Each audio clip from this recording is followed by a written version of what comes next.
Hey everyone, welcome back to my channel. This is Coffee with Katie. I have my Dasher Santa's reindeer mug. Love these, they're so fun, like I've said before. Today's video is going to be my November reading wrap up. You know the drill, we're going to be talking about all of the books that I read in November and my thoughts on them. So let's just go. I also have a secret other drink, which is 7 Brew, because I tried it for the first time. Or I guess the second time, but this is the Santa Cookies Mocha. They just opened one near me. It's okay, I feel like it's really sweet. This book that I read in November was Anathema by Carrie Lake. This is book 1 in the Eating Woods series, and you're following a character who, through a series of events, is sacrificed to the Eating Woods, and then is portaled to another world. And the environment she grows up in is really toxic and abusive. And she gets portaled to this other world, and she finds out that she has these magical abilities, which is why she was sacrificed to the Eating Woods. It was kind of like, a witch, kill her, kind of a thing. And so she finds out she kind of has these magical abilities, and she runs into somebody that was sent to kill her, but he couldn't for whatever reason, and they're trying to just kind of unravel this mystery and also save her village and the world from a looming threat that may be unleashed. This has a lot to do with magic, but also a lot to do with like ancient gods and their magic. This was really good. I really wanted to read it and had high hopes for it and thought I would like it, but I really, really liked it. I loved the world and the magic.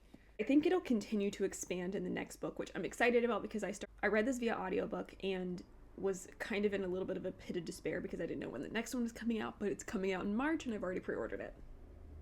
So I'm excited to continue in Eldritch.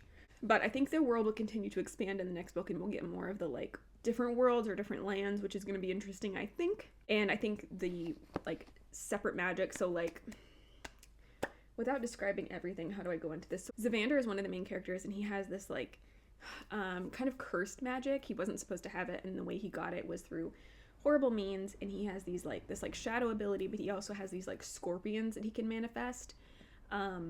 So like that's one part of the magic. And then another guy is like a basilisk, and he doesn't manifest that physically, but he has venom that can kill people. So that type of magic is super cool. So I hope we're going to get that expounded upon in other characters or in characters we haven't met yet. I think that'll be really, really interesting. So I like the characters and the story so far. Maeve was interesting. I liked her as a female main character. She was interesting, if a little naive. But like I said, she was in a abusive and really strict society. And while this is fantasy, it does lean pretty far towards horror. There's a lot of dark gothic elements, but there are definitely horror elements in this. And it can be kind of spooky and kind of creepy at times. I'm not a horror reader. And I think this is kind of the top of what I can stand with those types of things. But I feel like the elements that it did bring in kind of set the book apart and made it more unique. With the magic, with the things you're encountering, with the brother, which is Zavander's brother, is terrifying to somebody that is afraid of spiders. But even so, that the horror elements that it does bring in, like I said, makes it a really unique read, even though it is scary and terrifying, and there's a lot of like gruesome elements, there's a lot of traumatic elements and abusive elements. The way that it was used just made the world and magic so much more different. And there was definitely some gross and disturbing elements, but that also has to do with a lot of the magic and the gods. So just, if you are very sensitive to things, just read the warnings before the book. I do have a couple of gripes with it. A couple of my gripes are that it was a tad more lusty than romantic. I like the romantic side of things rather than it just being like, I want to get with you, you know? So I wish it had been a little bit more slow burn, but I know that's not everybody's thing, and I like that, I prefer that, but some people are like, when are they going to get together, you know? So I wish it had been a little bit more slow burn. But a note on the audiobook because I did listen to it via audio, like I said, the narrators were fantastic. I really enjoyed the female narrator. I really enjoyed the male narrator. I think they did a fantastic job. I like almost made note of them, because I think I would like to listen to them narrate other books in the future. It was super, super good. They did all the female and male voices. So if the female was interacting with a male character and the male character responded to her, that would be the male narrator and not just the female narrator putting on a male voice because she was reading that POV. which I love. I actually think that's really fun and immersive and a good way to produce an audiobook. And they also did the acting of the voices really well. If there was a chuckle, they would actually chuckle. Or like if they had food in their mouths, it sounded like they had food in their mouths while they were talking. I appreciate that a lot, and I can't wait to listen to book 2. But this was a strong first experience, interaction with this author, and I'm really curious to see where the story's gonna go. Loved Zavander, the male main character. I loved him so much. He's got really interesting magic, even though shadows, sure, it's been done before, but I like the way it was done and the way it's explained in the magic system and the like familiar kind of situation with the scorpions. Super cool. And I ended up giving it 4.5 stars, and I want to get a hard copy of it. The next one that I read, because it was actually sent to me as it's a finished copy, but it was sent to me early. I got to it around release time, but is Not Today's Satan by Samantha Joyce. And while this finished copy is so cool, I ended up not really loving this. I listened to it, but this book was just kind of mid, to be honest. I liked the premise a lot. The beginning was fun, but then there's a good portion of the middle where it was a journey and things were happening, but it didn't hold a ton of interest for me. Felt like things could have been cut out and saved a lot of time or sped up a little. That's kind of why it ended up flopping for me. The romance in this is just okay. It's a YA, but like they did do a romance, and the romance was just okay. The ending actually got pretty interesting with a battle and a setup for the next book. I didn't even know if this was a series or not, but setup for the next book. And I thought it was going to be a standalone, but it doesn't seem to be, or maybe the author just made it open-ended in case she gets another book deal or something. So this was just okay, but it didn't hold my interest the whole time, so I did like the setting and the lore with the angels and demons, but overall it was okay. So what this book is you're following the daughter of Satan, and she's in hell, and she's processing a sinner who's destined to be, I think they said he's a murderer, so he's destined to go to this like pit of hell, but he's claiming he's innocent, and she thinks that he actually might be. And so they kind of go on this journey to see if they can prove their innocence, but also because he's from Earth, she wants to find out where her mother is, or if her mother is still alive. Told her mother was dead, but that might not be true, and so she kind of wants to go to Earth with him to find her mother, and thinks that he's kind of her ticket there. And they just try to journey through hell without her dad finding out. So, not the greatest, but it was okay. I gave it 2.5 stars. And then I finally read The Book of Azrael by Amber V. Nicole. And I got this special edition that I had pre-ordered because I was excited. This was really good. I liked this a lot. One thing I didn't know about this book originally was I thought that the main female character was going to be a human, and then she's like thrust into this magical world, but she's not. She's actually a magical creature in and of herself. So she is, I can't remember what the term for her kind is, but she's like a monster. And she is in mortal enemies with these ancient gods, but the ancient gods are dead, but then they might not be so dead. And she's kind of on this mission to find the Book of Azrael because her abusive, awful boss wants her to find it, and he's kind of like an abusive, toxic relationship with her. And on the hunt to find it, she runs into these godlike figures, one of them being Sam Kael, and they have to kind of work together in this tenuous alliance that he's like blackmailing and threatening her over. He takes her prisoner because she tried to kill everyone, basically, and they kind of have this tenuous alliance to try to find the Book of Azrael so that her ex/boss can't use it to bring destruction to the world. So this was really good. I really liked it. I liked the world a lot and the different magic and the gods. Types of immortal beings have different powers, so like hers is like a vampire, and she could shapeshift into a dragon. A lot of interesting creatures and magic in the world and races. And then the Celestials, which is what Sam Kael is, and these ancient gods that are supposed to be dead. I liked their magic a lot. They can like call forth swords and armor and things like that from their rings that they wear, and I loved that. It was super cool, and a lot of like lightning celestial situations. The ending is actually really sad. but I'm curious to continue. I wish it had been a little bit more slow burn, but it's still good, and it's on the darker adventure fantasy side of things, which I think it does say, like, yeah, dark romantic fantasy series, yeah. Immortal enemies, Diana a monster and Sam Kyle a god, forming a reluctant alliance to save the realms, but their unlikely bond will echo throughout time and space. It was good. I will continue. 4 stars. And then I read Mate by Ali Hazelwood. This is the Barnes & Noble exclusive edition. I really enjoy Ali Hazelwood's writing, and this was no exception. I really enjoyed this. I liked this a lot, no surprises, since I really like her. One of the things I really love about Ali Hazelwood's writing is just how she can make things humorous and really funny and enjoyable as you're reading it, as well as developing characters and plot. My only gripe is that the plot device that was used to keep the 2 main characters apart felt kind of silly. It felt kind of stupid. It did. It felt like it wasn't really that much of a thing. It just felt like it wasn't a real reason, and I didn't really buy into it, because obviously they're going to get up together, so it just felt like, why is this the thing that you picked to keep them separate? But I still really liked it, and will continue to read more books in the series if they come out. This one is following Serena, who is the half werewolf, half human person that's mentioned in Bride, but I can't remember at the length of what she's mentioned in Bride, but and she is Cohen's mate, who's another alpha from another pack, and it's supposed to be like, she's the answer, she's gonna be like the peacekeeper, and we're not gonna have war, but instead it makes her a target, and so people are kind of after her, and he has to take her into the pack and hide her for her safety, and tension and things happen.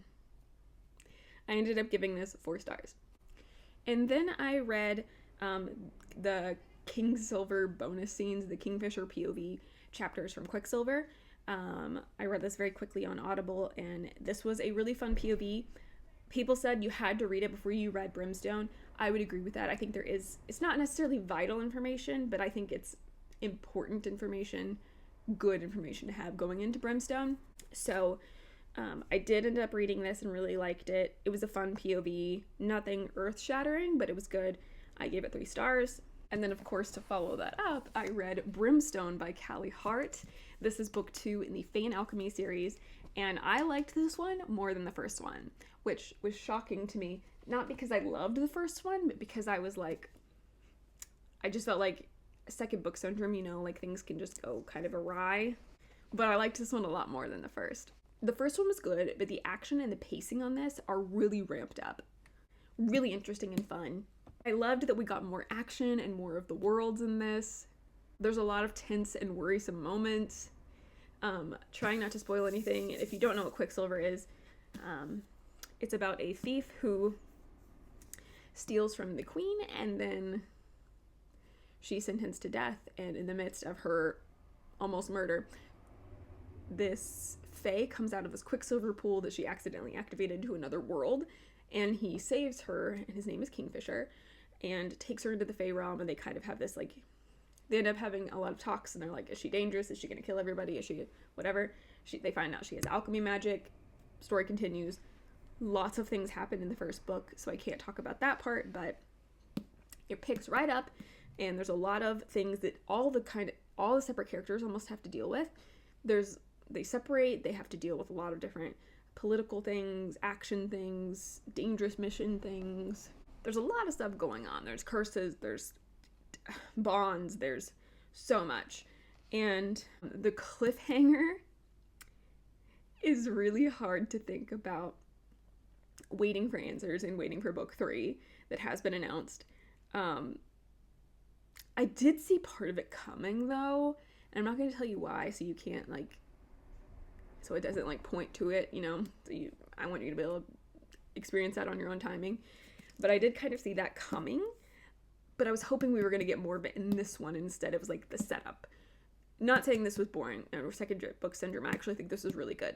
Loved Carrion. This is kind of a spoiler, but it's, like, a fun spoiler that's not really relevant yet. I love that Carrion became a plant dad in this. And I'm starting to think Tal is my favorite character. I really like Tal. He's really interesting. If you don't know who that is, you'll find out at some point. But I can't wait to continue the story. I loved this. I gave it 5 stars. Oh, but there was a part in this that I was really upset. I was really, really upset. But it ended up being okay. And then I also read Violet Thistlethwaite is Not a Villain Anymore by Emily Krimpholtz. And this was a cute little cozy book. I really liked the plant magic and the Thorn Witch powers. If you don't know what this is about, Violet Thistlethwaite, oh my gosh. I just saw the inner covers for these and it's so cute. Violet Thistlethwaite was like the henchman to this awful villain ruler. Like it literally says, Guy Shadowfade is dead, and after a lifetime as the Dark Sorcerer's right hand, Violet Thistlethwaite is determined to start over, not as the fearsome Thorn Witch, but as someone kind, someone better, someone good. And so people, in theory, know who the Thorn Witch is, even if they've never met her. But she kind of goes into this village, bordering Guy Shadowfade's territory before he died, and she wants to start over. She doesn't want to be the Thorn Witch. She doesn't want to be feared and torture people. She wants to start over and start a new life and be good. And so she's trying to do that, but she's also trying to hide her identity so that people don't find out who she is. And she opens a plant shop, like a greenhouse, and uses her magic that she has to kind of grow plants and to try to fix things. But she's also denying an inner part of herself, which causes problems. And her neighbor / landlord is this guy who has an alchemy shop, and they sell like tinctures and things, and he's trying not to use his alchemy abilities because he thinks that it's really dangerous and people use it for wrong reasons and to build like bombs and weapons and awful things, and he doesn't want to use it for that, so he's kind of denying himself, and he's trying to hold up his parents' dream, but his parents passed away, and so there's a little bit of like, you can do your own thing. But anyway, it was cozy. I really liked it. I loved the plant magic and the Thorn Witch powers. I also liked the magic and the alchemy elements in this as well.